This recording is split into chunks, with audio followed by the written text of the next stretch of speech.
Atkins. Chapter 1.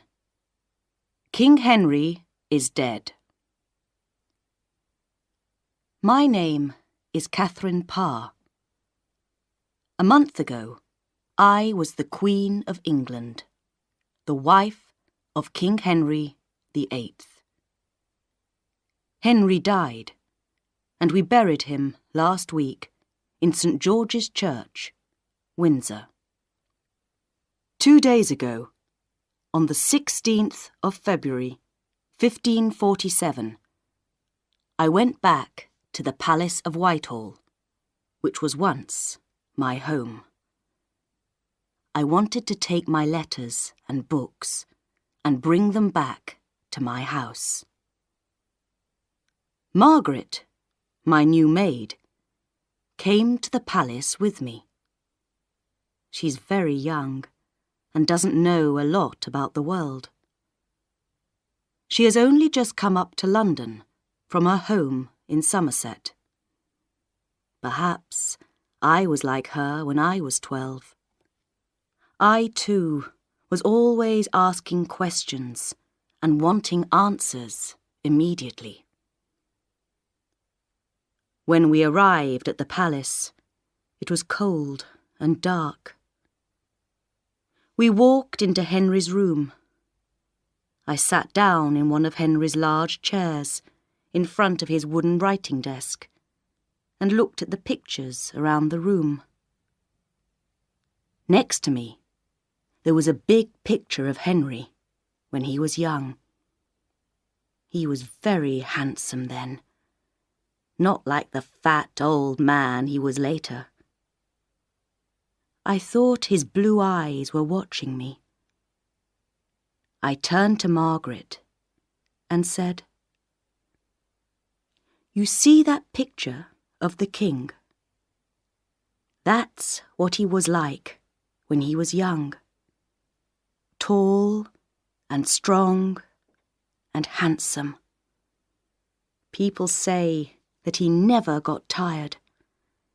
He could go out riding all day, changing his horses 9 or 10 times, and then he could dance all night.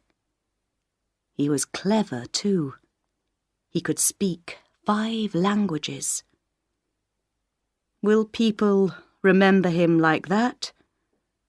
Or will they only remember him because he had 6 wives? "Did he really have so many wives?" said Margaret. "Yes, of course. I thought that everyone knew that." Margaret looked away and said, "We didn't get much news from London at home, and my family's house is a long way from the nearest village." "It doesn't matter," I said, smiling. "One day, I'll tell you the story of my husband Henry's life." On the desk in front of me, there was a wooden box with a large gold H on the top. I opened it slowly and took out some old letters. Each letter was in different writing, and some of them were old and yellow. One letter had a picture of a large bird on it. It was from Henry's second wife, Anne Boleyn. "Margaret," I said, "I've found some letters from Henry's other wives. There's also a beautiful gold necklace and a small piece of hair." I looked at another letter. "Here's one old letter from his first wife, Catherine of Aragon. She was married to him for a very long time." "She only had 1 child, didn't she?" said Margaret. "Yes.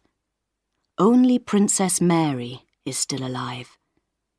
There were 5 other children, but they were all born too early, and died.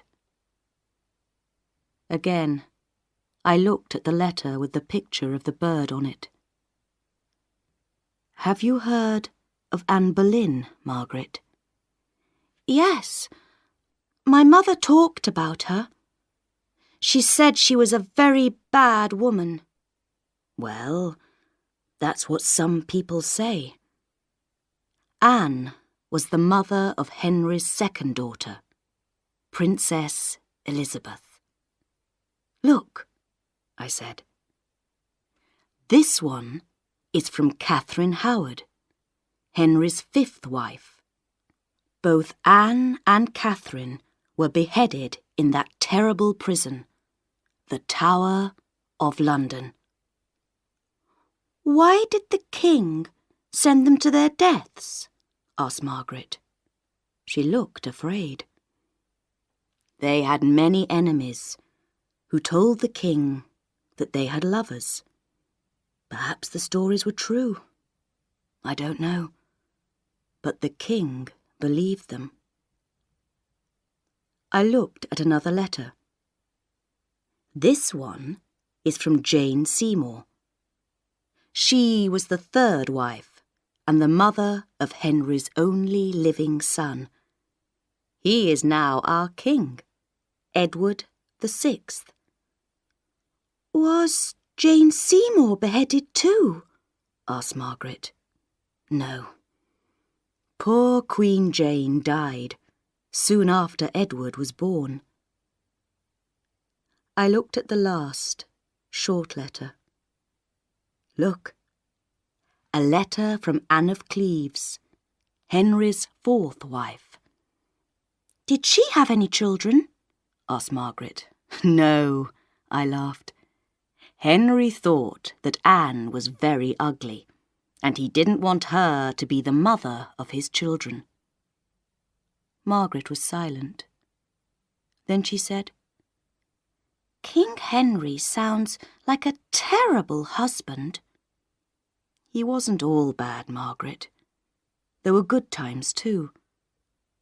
He was clever at so many things. Horse riding and tennis, writing and playing music.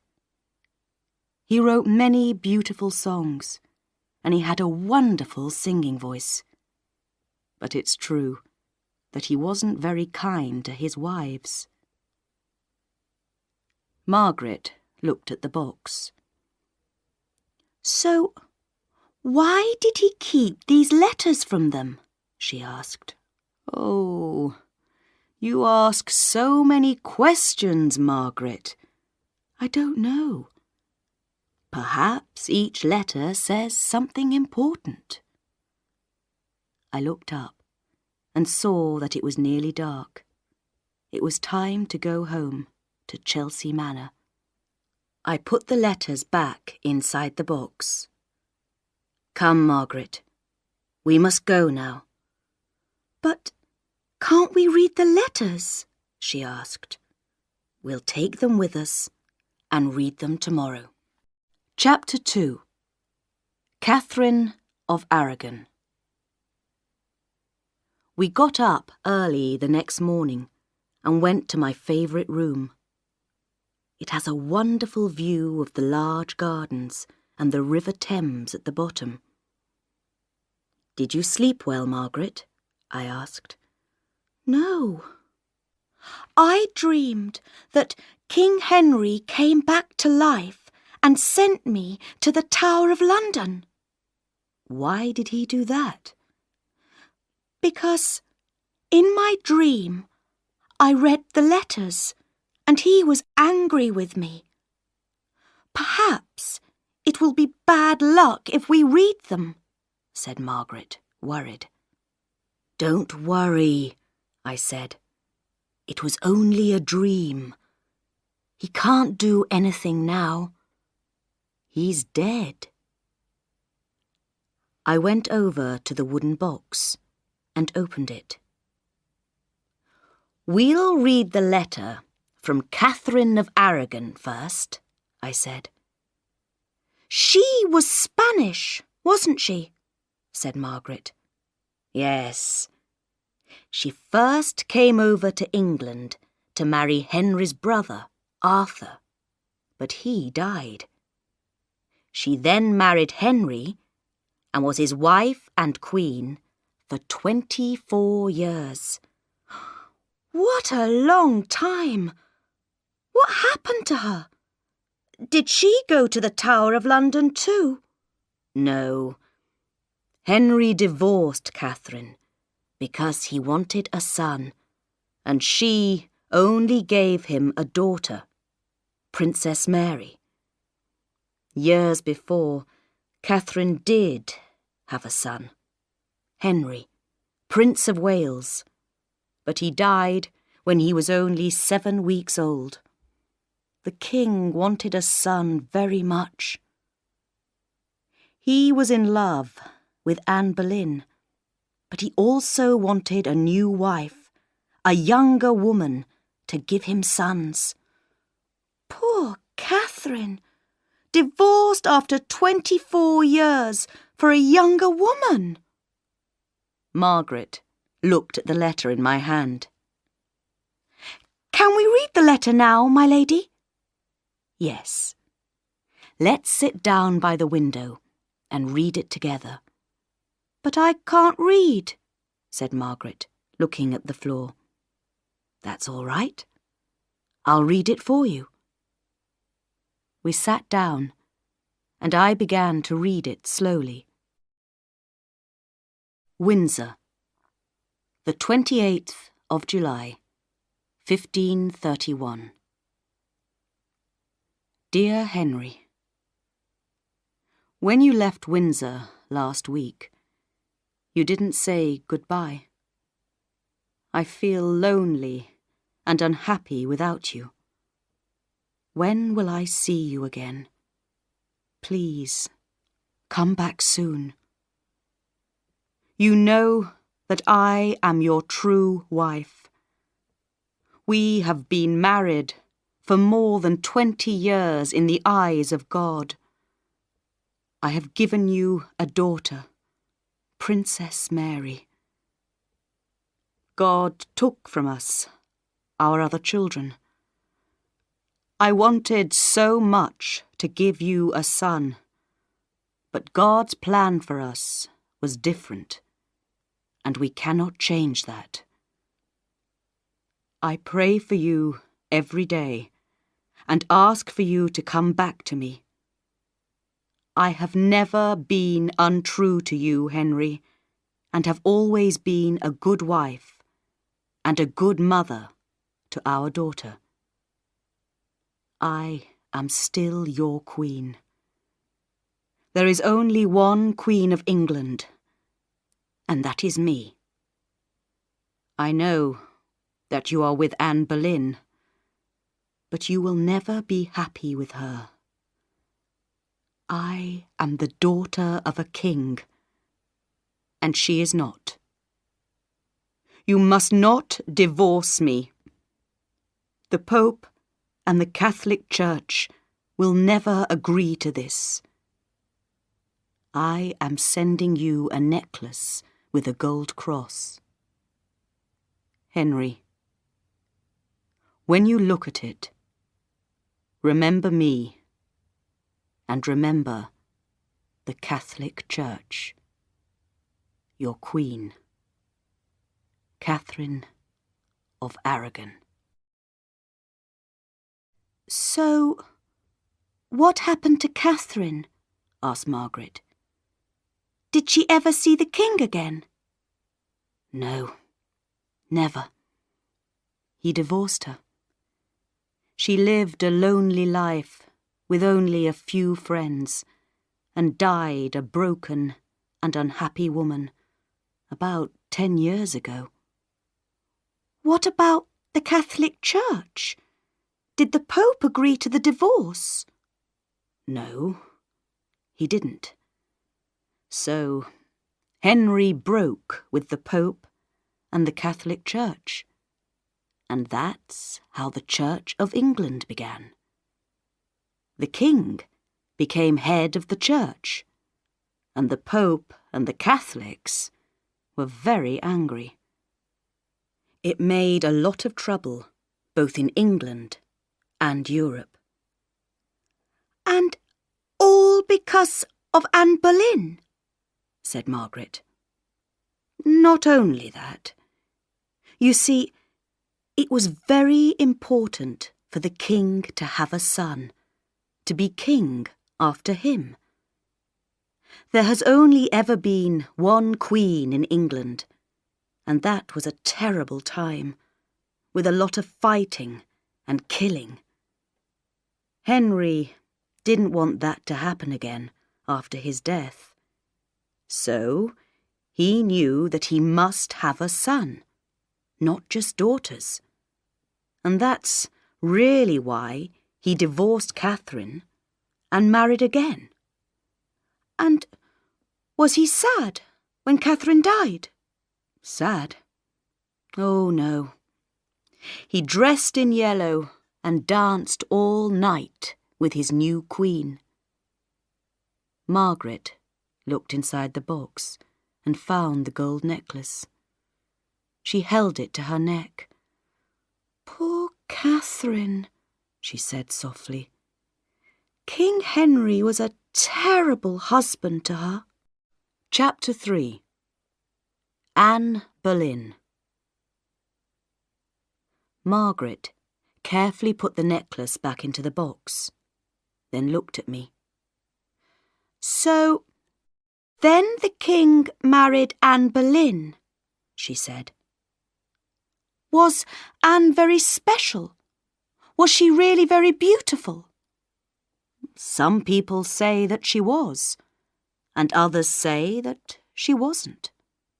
But she had beautiful long black hair and the most wonderful black eyes.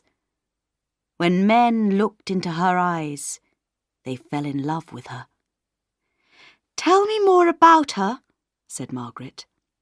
Well, Henry was in love with her for about 7 years before they married. 7 years? Yes. It took a long time to divorce Catherine, and Anne wanted to marry the king and be his queen. She didn't want to be just his mistress, like the other girls. Did the king have a lot of mistresses? Asked Margaret. Her eyes were round with interest. Oh, yes, I said, smiling. Kings can do what they like, you know. But people say that Anne was very clever. She said no to the king, again and again. And so he had to marry her to get what he wanted. And how long were they married? Less than 3.5 years. Is that all? Said Margaret. King Henry broke with the Pope to marry Anne, and they were only married for 3.5 years. Yes. Henry soon became tired of her. He wanted a son, but she only gave him a daughter, Princess Elizabeth. She nearly had another baby, but she had a miscarriage after only a few months. They could see that it was a boy. Henry was very, very angry. And 3 months later, Anne was in the Tower of London. Henry was already interested in Jane Seymour, you see. So, poor Anne went to the Tower because she didn't give the king a son? Well, there were other things. Anne was a strong and sometimes difficult woman. She talked a lot. She liked to tell Henry what to do. In the end, Henry became bored of this. Remember, he was the King of England. Did she really have lovers? Well, some people say... Just then, there was a noise outside. I looked out of the window and saw a man on a horse. He had grey hair and was wearing fine clothes. It was my Uncle William. A minute later, he came into the room. "Hello," I said, kissing him. "I'm so pleased to see you." "Dear Catherine," he said, "it's wonderful to see you too. And who is this?" he said, turning to Margaret. "I'm Margaret, my lady's new maid." "I'm very pleased to meet you," he said, smiling. "So," he went on, "what's the news?" "Oh, we were just talking about Anne Boleyn," I said. "That black-eyed witch," said Uncle William. "Was she really a witch?" asked Margaret. "Well, she was a strange woman," said Uncle William. "She had 6 fingers on one hand. I saw them myself. Witches always have 6 fingers. Anne Boleyn was a wild and dangerous woman, but men liked her." "So she did have lovers then?" said Margaret. "Of course she did," said Uncle William. "There were 5 of them, all wild young men. They were all beheaded before the witch, and a good thing too." "Oh, Uncle," I said, "how can we be sure that they were all her lovers? One of them was her brother." "Well, perhaps he wasn't her lover," said Uncle William. "But I remember all those wild parties in the Queen's rooms. There was dancing and laughing all night sometimes. She was a bad woman, I'm sure of it." "I think that Henry believed the stories about Anne because he wanted another wife," I said. "A wife to give him a son." Little Margaret was listening to us with great interest. "So nobody was sorry when Anne died?" she said. "No, many people were pleased," said Uncle William. "She had a lot of enemies." Then he looked at both of us. "But why are you talking about Anne Boleyn? That's very old news." "I found this old box of Henry's at Whitehall Palace," I said. "Inside there were letters from each of Henry's wives, and Margaret wanted to know all about them." "Where's the one from Anne Boleyn?" said Uncle William. He opened the box on the table. "I want to read what she wrote to her dear husband. Here it is. The 18th of May, 1536. That's the day before she was beheaded." He began to read the letter aloud. "The Tower of London, the 18th of May, 1536. Dear Henry, this is my last letter to you. Tomorrow I am going to die. When you open this letter and read it, I will be dead and buried. During the last few weeks, my life has been very hard. I have been very afraid and very lonely. I have walked around my room thinking of you. I wanted you to take me away from this terrible prison. But now I know that I am going to die. I feel calm. They tell me that you have spoken angry words about me. You say I have had 100 lovers, not just the 5 poor men who have died because of me. But I did not have lovers, Henry. Not one. And you know it. I was a true wife to you, but you listened to my enemies, and that is why I am here. I ask one last thing. Please be kind to our daughter, Elizabeth. Do not be angry with her because of me. She is so very young, not yet 3 years old. I am sending a gold necklace to give to her. It will help her to remember me. I have only a little neck, so it will not be difficult for the French sword to cut through it tomorrow. Tonight, I will pray for God to forgive you. Your wife, Anne Boleyn. And was Anne beheaded the next day? Asked Margaret. Yes, I said, with a sword. That's how they do it in France. How terrible, said Margaret, holding her neck. Well, I know that Henry did the right thing, said Uncle William. Anne Boleyn was no good.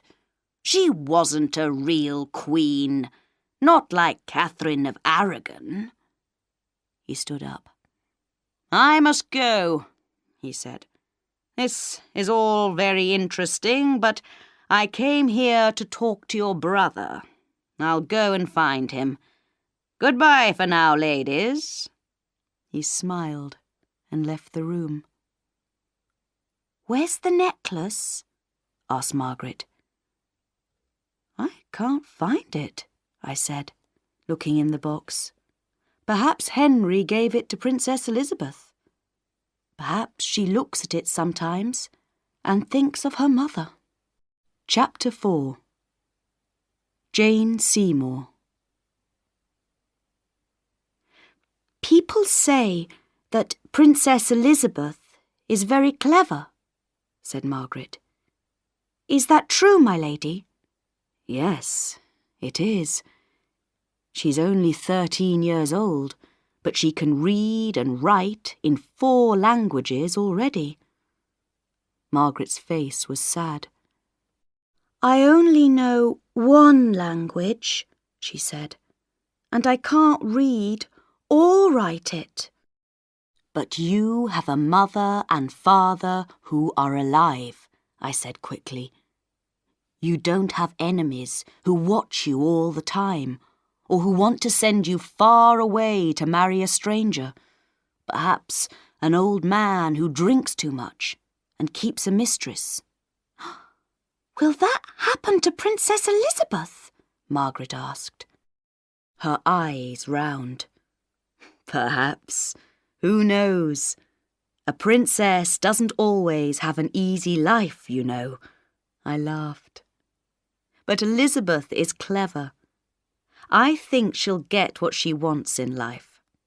Now, let's go outside while the sun is shining. We'll take the next letter with us. We walked down through the garden to the river. There we sat on a seat and watched the boats. So Jane Seymour was the 3rd wife, said Margaret. When did the king marry her? Just 10 days after Anne's death. That was very quick. Yes. Henry always knew what he wanted, and he usually wanted things immediately. And was Jane the same as Anne Boleyn? No. Jane was very different. She was quiet and careful. Before she married the king, she was never alone with him. Her brother, Edward, was always with her when the king came to visit. And Henry was pleased to see that. He didn't want another wild and dangerous wife like Anne. "How do you know so much about the king and his other wives?" asked Margaret. "I have lived for many years in palaces, Margaret," I said, smiling. "And palaces are full of people coming and going, talking in corners, telling secrets. If you listen, it's not difficult to learn things." "So, was Jane a nicer person than Anne?" "I think she was. She was very kind to Henry's daughters, Princess Mary and Princess Elizabeth. She was like a mother to both of them. Jane was clever too, and she quickly learnt to listen to Henry. She didn't try to tell him what to do. And with her brown hair and white face, she also looked very different to Anne Boleyn. "And what about the king at this time?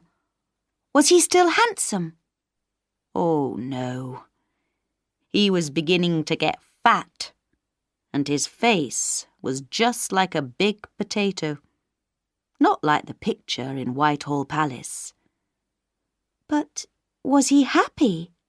asked Margaret. "Yes. I think he really loved Jane. And of course, she also gave him a baby boy, who is now our King Edward." A son at last for the king. But what happened to Jane? Did he get tired of her too? Or was she the one who died? Yes.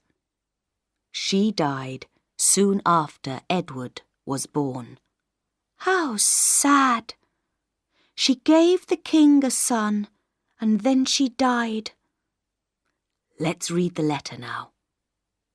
I opened it, and a piece of brown hair fell out. I showed it to Margaret.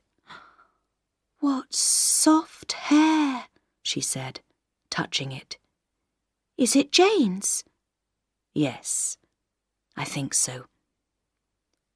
I began to read. Hampton Court Palace, the 22nd of October, 1537. Dear Henry, the doctors and my women tell me that I shall feel better tomorrow. But I can see in their faces that it is not true. I cannot sleep or eat, and a fire burns in my body day and night. I know that I shall soon be dead.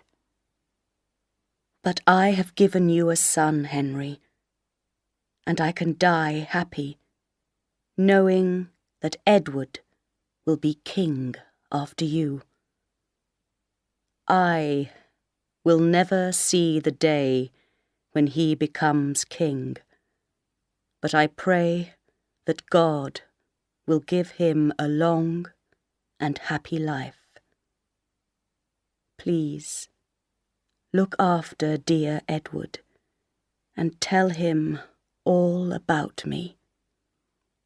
Here is a piece of my hair, a small present from a dying mother to her baby son. I am too ill to write more and must say goodbye. Your loving wife and Queen, Jane. I put the letter away and looked at Margaret. She had a very difficult time when the baby was born, you see. It took 3 days and 2 nights before the baby arrived. Poor Jane was very tired and ill.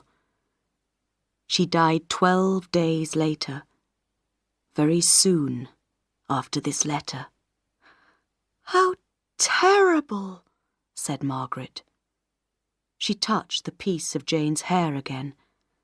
"And was the king sad?" Oh, yes. He was very unhappy. He shut himself away in the palace for weeks.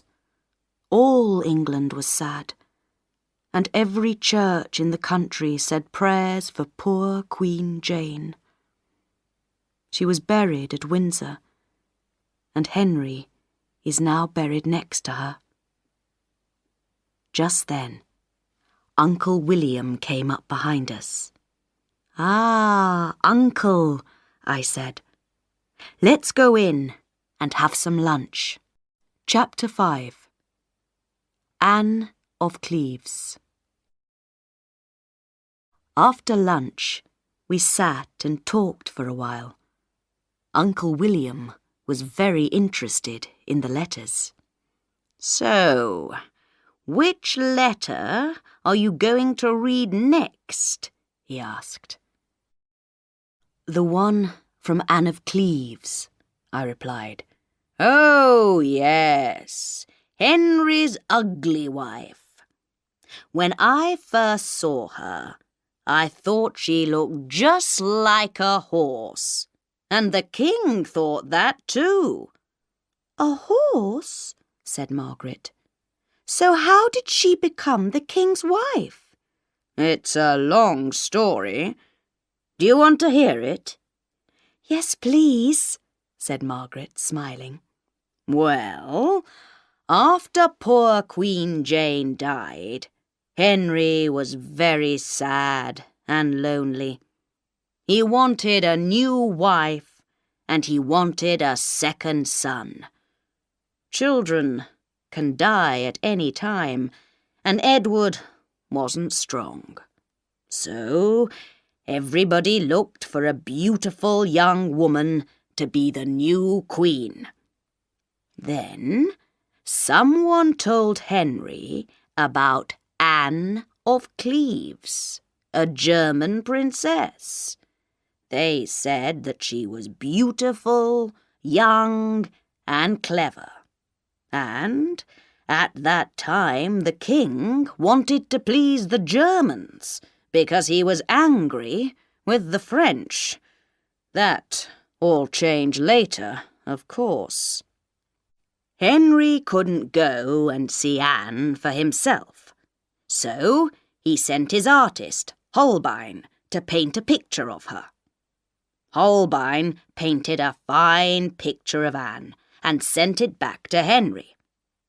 Henry immediately fell in love with the beautiful woman in the picture and decided to marry her. So Anne sailed to England, and on her way to London, she stopped for the night at a small town called Rochester. Henry couldn't wait for Anne to arrive in London, so he travelled secretly to Rochester to meet her. She knew nothing about this. When Henry arrived at her house, he wasn't wearing his fine clothes, and he didn't look like a king. He knocked on the door and went into her room. Oh dear, poor Henry was very surprised. This wasn't the beautiful woman in the picture. She had a sad face and a long nose, and she wasn't very interested in this strange man. He didn't tell her his name, and she didn't understand that this was her new husband. What a terrible mistake. Poor Henry went away to put on his fine clothes and came back looking like a real king.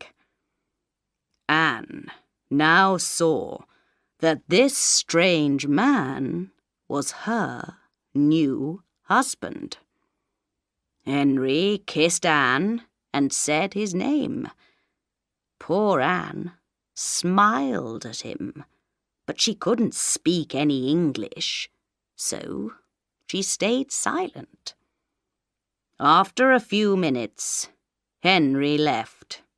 He was really unhappy. His new wife wasn't beautiful, and she couldn't say a word to him. "Oh, dear," said Margaret. She was enjoying this story very much. "What happened next?" Well, Henry decided that he really didn't want to marry Anne. Where was the beautiful young woman in the picture? He wanted her, but he couldn't change things. He had to marry ugly Anne. "And did the king learn to love her?" asked Margaret. No, he didn't. He wanted to divorce her. "And did he?" Yes, after 6 months. "How did he do that?" Well, he learned that in her country, Anne was engaged at one time to marry another man. "And so he divorced her?" Yes, poor Anne was only queen for 6 months. "And they didn't have any children, did they?" No, Henry didn't sleep with Anne. "But what happened to her? Is she still alive?" Oh, yes, but let's read her letter and see what she says. "Perhaps it's a love letter," said Margaret. If it is, I'm sure that she never got a reply, said Uncle William, laughing. He opened the letter and began to read. The Palace of Richmond, the 20th of July, 1540. Dear Henry, you are a very good brother to me.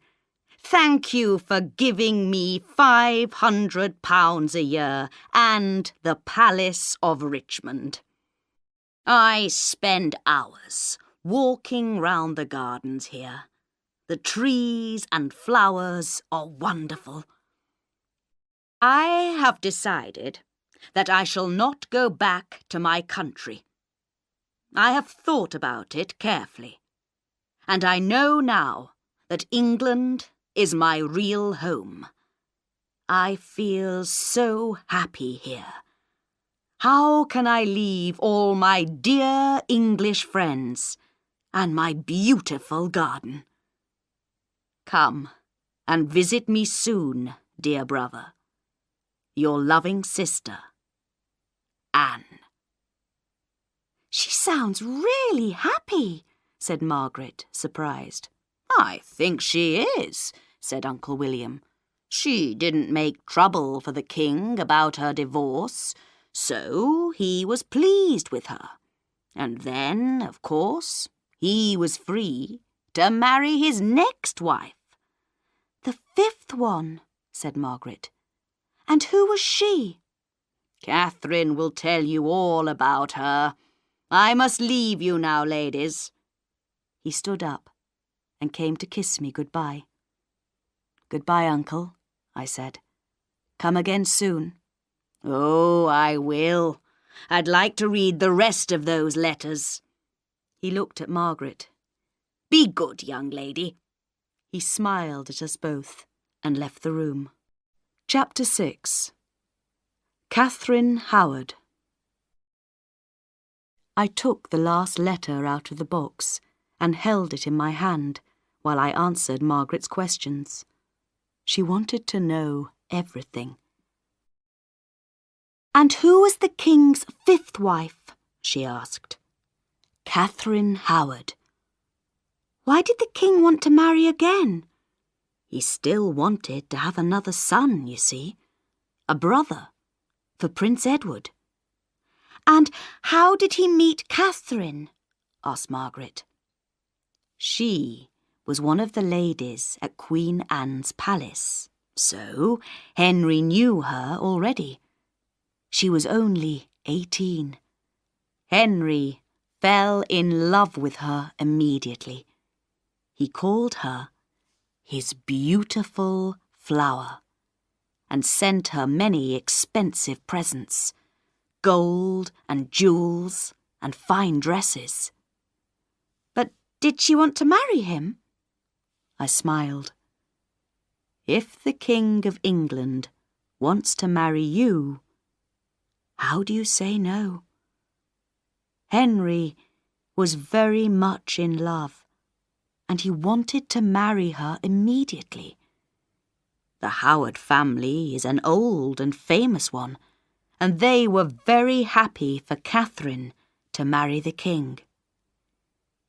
Was he happy with his new queen? Yes, I said. At first, she was young, beautiful, and exciting. Very different from Anne of Cleves. And did she learn to love the king? Who can say? But I don't think so. Henry was 49, 30 years older than her. He was very, very fat and heavy. His face was more like a potato than ever, and his eyes were always half closed. He had a very bad leg, and often couldn't walk, and he was always angry when his leg hurt. Margaret looked at the letter in my hand. I don't think that I would like to marry a fat old man with a bad leg who couldn't walk, she said. I laughed.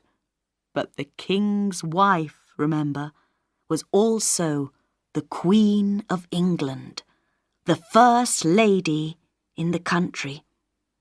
Yes, that's true, said Margaret. And did they have a son? No, they didn't. They weren't married for very long. Before Catherine married Henry, she had lovers. Henry didn't know this. He thought that he was Catherine's first lover.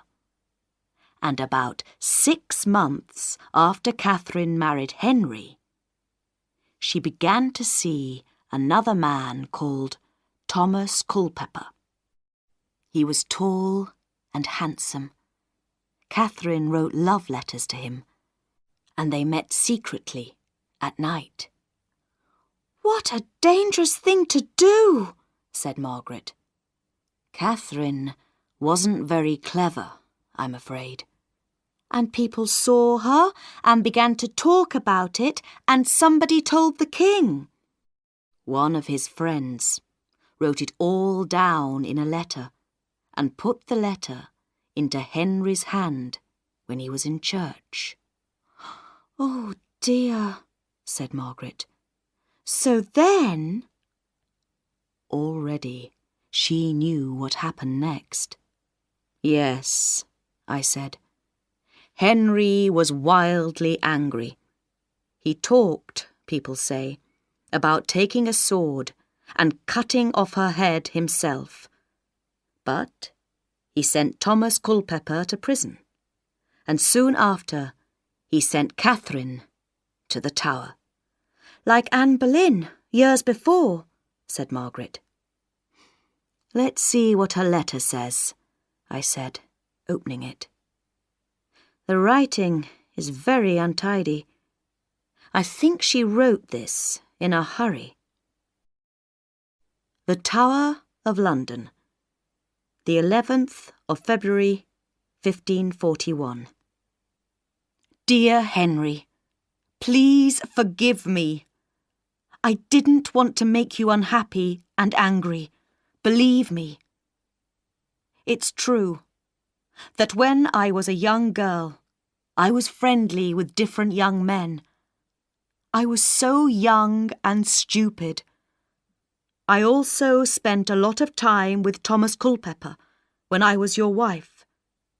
But believe me, Henry, I didn't know what I was doing. Remember, I am only 20 years old now. You are so much older than me, and you understand much more about the world. Please, Henry, please, please help me. Don't send me to my death. I am so afraid here in the tower. I pray, day and night, that you will come and take me away. How can you kill your beautiful flower? They tell me that in 2 days' time they will cut off my head. Henry, I don't want to die. Please let me live a little longer. Please. Just a few weeks. A few days. Please, Henry. Please. Your unhappy wife, Catherine Howard. When I finished reading the letter, Margaret was silent. Perhaps she could hear Catherine Howard's cries and see her white face. I put the letter away, and Margaret looked at me. "There aren't any more letters, are there?" she said. "No," I said. That was the last letter. Chapter 7. Catherine Parr. We sat silently for a while. Outside, it was beginning to get dark. Margaret looked at the floor, then at her hands, then at the floor again. I waited. I knew what she was thinking. Then suddenly, she looked at me, and the questions came all at once. "How could you do it, my lady? How could you marry that terrible man? Weren't you afraid? Why didn't you hide or run away?" I smiled at her. "Listen to the full story, and then perhaps you'll understand. I was very different to Henry's other wives. I was 31 years old, and Henry was my 3rd husband. My first 2 husbands were old men too. They both died, and I didn't have any children with them. But Henry didn't really want a wife, Margaret. He wanted a friend, and a nurse, and a mother for his 3 children. "Oh, I see," said Margaret slowly. "He wanted someone to look after him. So, how did it all happen then?" "It began at a party at Hampton Court Palace. I remember it very well. While I was dancing with my friend, Thomas Seymour, I turned round and saw Henry. His blue eyes were watching me. He was too ill to dance, but later that evening, he asked to talk with me. I was a little afraid. I knew so many different stories about him. He was one of the most famous kings in Europe. And he was also famous for killing people who made him angry. Anne Boleyn, Catherine Howard, and many, many others. And, of course, he was also very fat and ugly.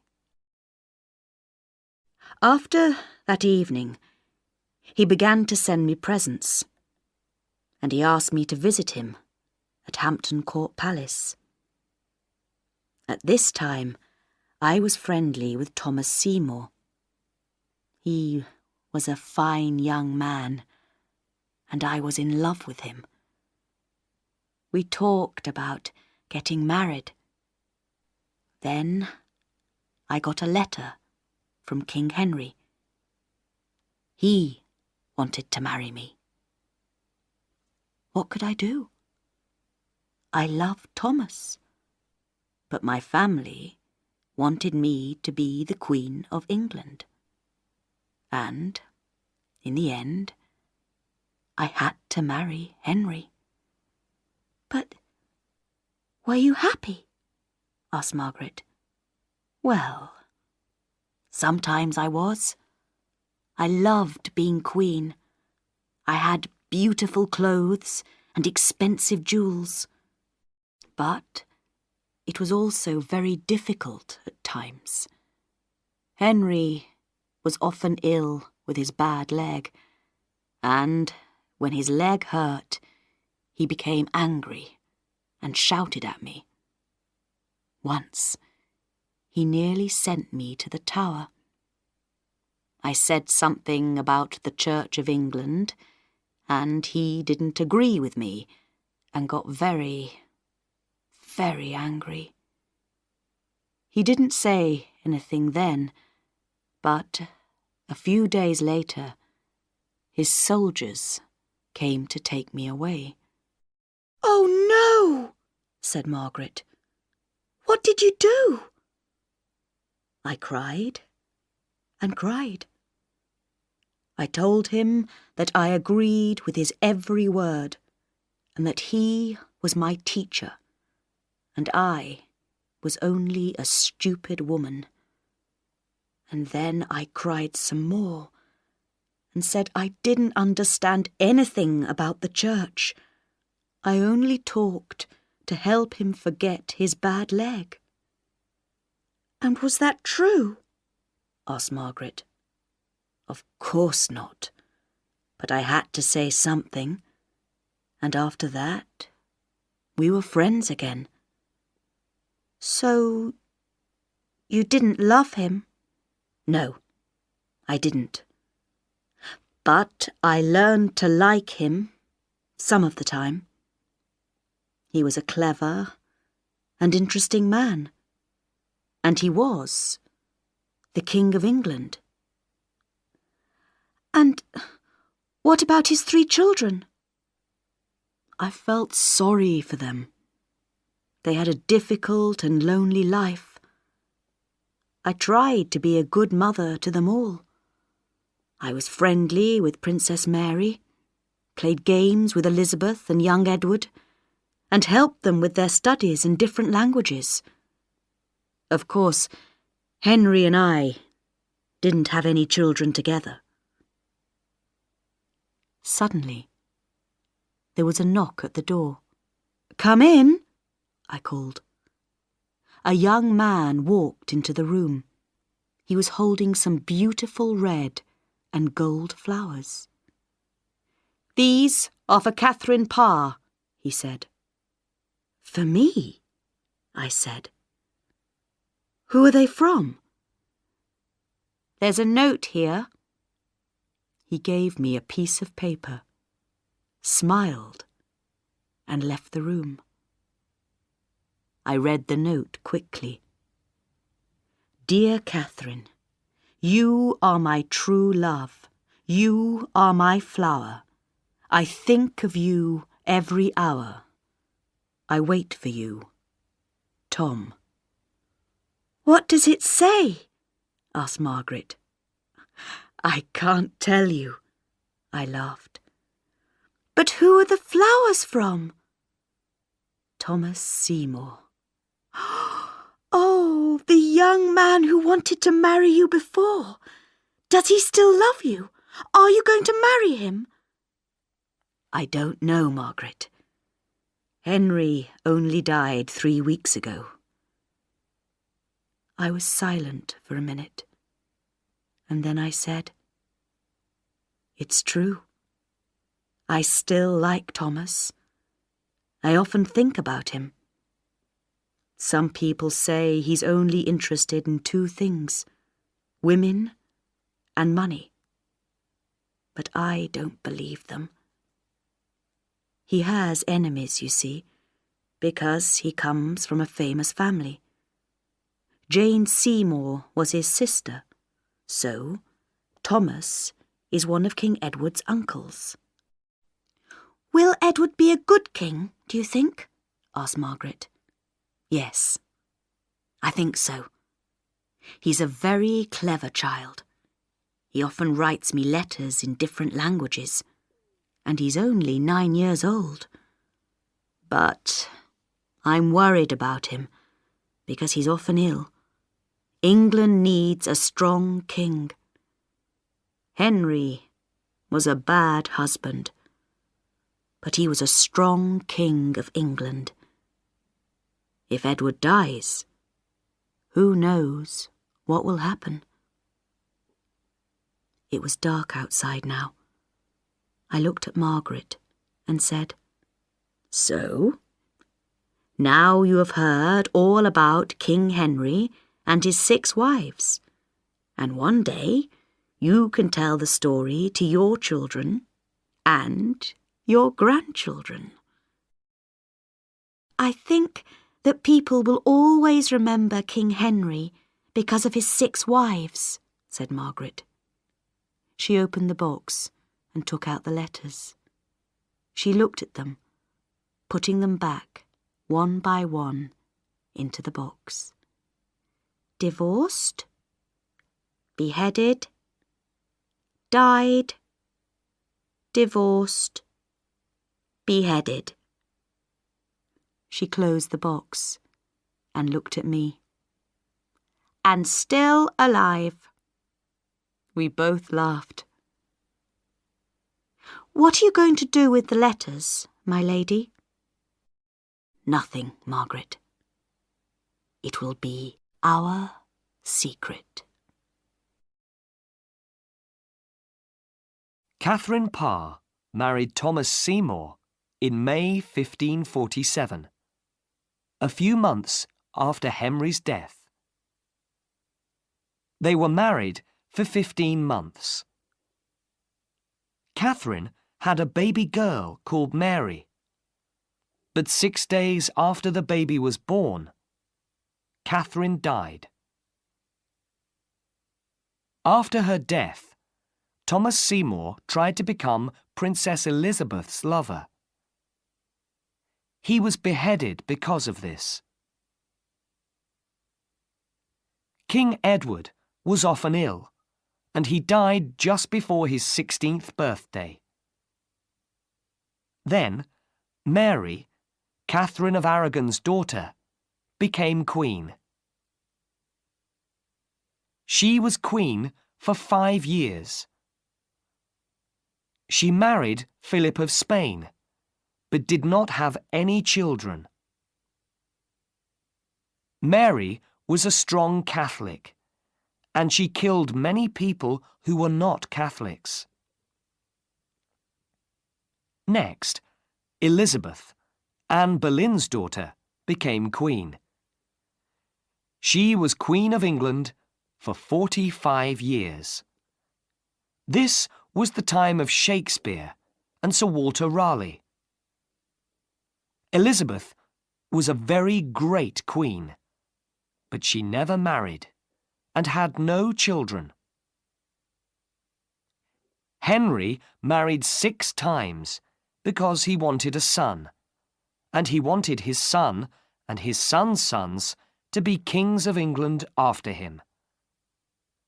But when Queen Elizabeth died, King Henry's family came to an end, and a Scottish king became King of England.